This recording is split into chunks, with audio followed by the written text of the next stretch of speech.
Hi everyone! In this video, I'll show you how to remove a white background in Premiere Pro. Let's dive right in. First, make sure you've added the video clip with the white background to your timeline and have another video clip on the track below it as its new background. Head over to the Effects tab and type Color Key into the search box. Drag the color key effect onto your video clip in the timeline. Now, go to the Effect Controls panel. In the Color Key section, click on the dropper tool next to Key Color and then select the white area in your clip from the preview.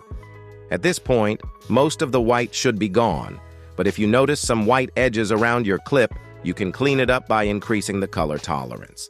Adjust it until those edges disappear. If removing the white background also takes away any white parts of the clip you want to keep, you can mask them back. Under Color Key, use one of the mask options, like the ellipse, rectangle, or the pen tool for more precision, and check Inverted.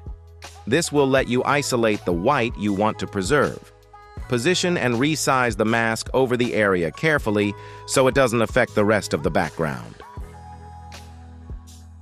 Lastly, to avoid any white lines from the mask, reduce the mask feather to 0 in the Effect Controls. And that's it. Your white background is now removed. If this video helped, support us with a like and share your questions and thoughts in the comments below.